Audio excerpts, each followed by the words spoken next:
Hey everybody, this is Wintermute, and this video is actually kind of a follow-up response video, I guess, to one that Rank Catacombs did in regards to coastal artillery.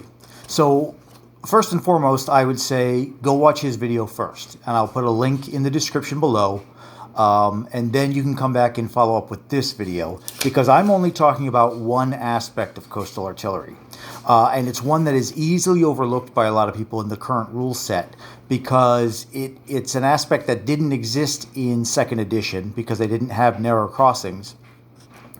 And the actual subset of the rules for coastal artillery deals with just that, how they interact with narrow crossings. There's a kind of special way that they interact with them. So at a narrow crossing, coastal artillery may shoot at each enemy surface ship at 3 that passes through, up to a maximum of 3 shots per turn. Okay, and that's the only line in this description of coastal artillery that addresses that rule. And so it's easily overlooked, and like I said, it didn't exist in 2nd edition. So I had some questions about it, so I actually spoke with the kind of like head rules guy, Morton, and got some clarification on that.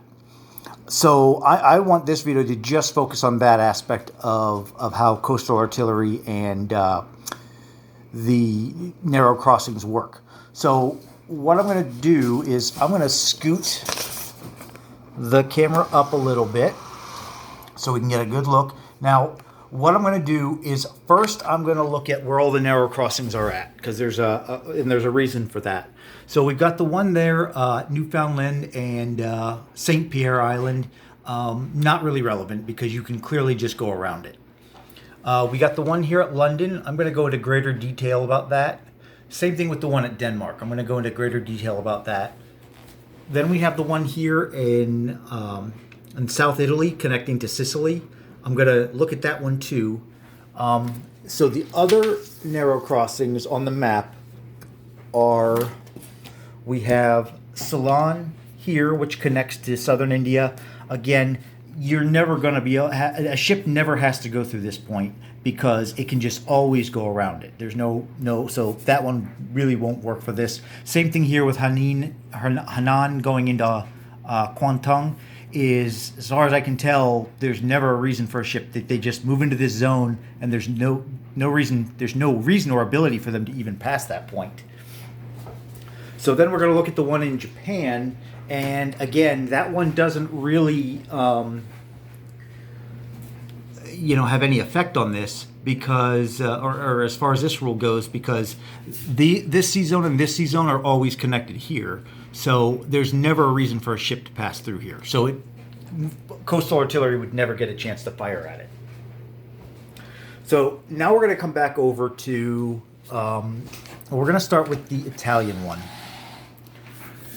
So if you look here, it's possible that a ship may need to go from here to here. And if you've got a coastal gun on either side of that, it could fire at in theory, fire at those ships. Now, obviously, a ship could easily go from this zone to this zone to this zone and pass it. However, I could see the possibility where a ship is coming from a distance and it doesn't have that extra movement to go here then here. So possibly it needs to, just risk it and go to here, because whoever's coming that way, whatever enemy's coming that way, wants to make sure that they can land in one of those zones this turn. So there is some possibility for that happening there.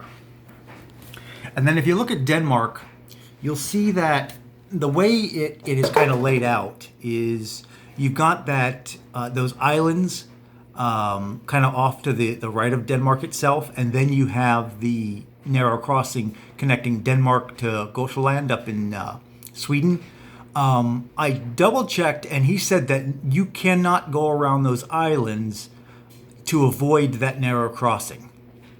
So all of Denmark is basically one land zone for purposes of the map, and any ship passing through that point has to go through that narrow crossing. So there's a possibility this rule may come into effect there if something. Now generally that becomes a German sea up there, because they clear it out of the Russian ships and they take Denmark, and nobody can get in there unless a situation arises where maybe Britain comes over and takes Denmark, and then America, follows up on its turn to kind of go into that area to go after the Germans. They might have to suffer through some artillery fire or coastal artillery fire then, but it just depends on how your game is going. Now, the real tricky one is up here at the English Channel. So, and this is the one that I kind of led me to kind of go, okay, I really need to get this rule or how some of this works out clarified. So, what you have is, now these, basically I'll kind of lay it out in the way I presented it to Morton. Basically, if you put a coastal artillery gun here or here or here, any ship passing through this zone, per the normal rule, is going to get fired upon regardless of what direction it's going. But because of how that zone is laid out, if a naval unit comes in from this sea zone or this sea zone, comes in and stops right there, they have not crossed those guns and they don't get to shoot at them. Same thing if they come in this way. If they end their movement right there, that's it. They don't get your shots at them. Now that said, on a later turn, if this fleet came in here and on a later turn they decide to move up to one of these sea zones, then they do cross through there and they will get fired upon. And vice versa. If they're here and sitting there for turn after turn after turn, then all of a sudden the fleet decides we're going to move here, then they get fired upon. So that basically means that if you put coastal artillery here or in these zones, it splits that zone in half for purposes of positioning, but not for purposes of movement. It's still a single sea zone, but you kind of, if you're going to stop there and you're an enemy for whoever has the coastal guns, you kind of got to declare whether you're moving through or not.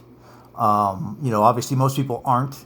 I know when I kind of presented this to Morton, he wasn't happy with the idea of even somebody pulling something like that. But the way the rules are currently written, and the way that space is laid out, that, it kind of, I don't know whether that was an unintentional consequence of that. That maybe in hindsight it's maybe we need to redo the rule, or maybe we should have split the map up a little bit different. I don't know. At the end of the day, though, it kind of creates a kind of weird situation because of that.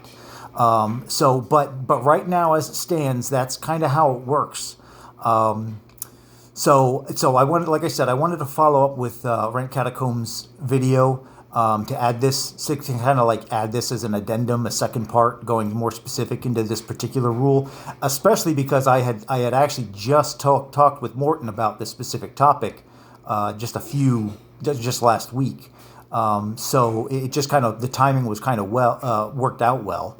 Otherwise I was going to do this video eventually, but I decided to move it up on my schedule because of Rent Catacombs' video. So again, his link is below. He did a good job, excellent job of describing all the aspects of coastal artillery, but this one thing, and this one thing is particularly, it has some strange interactions, so that's why I made a whole video dedicated to it.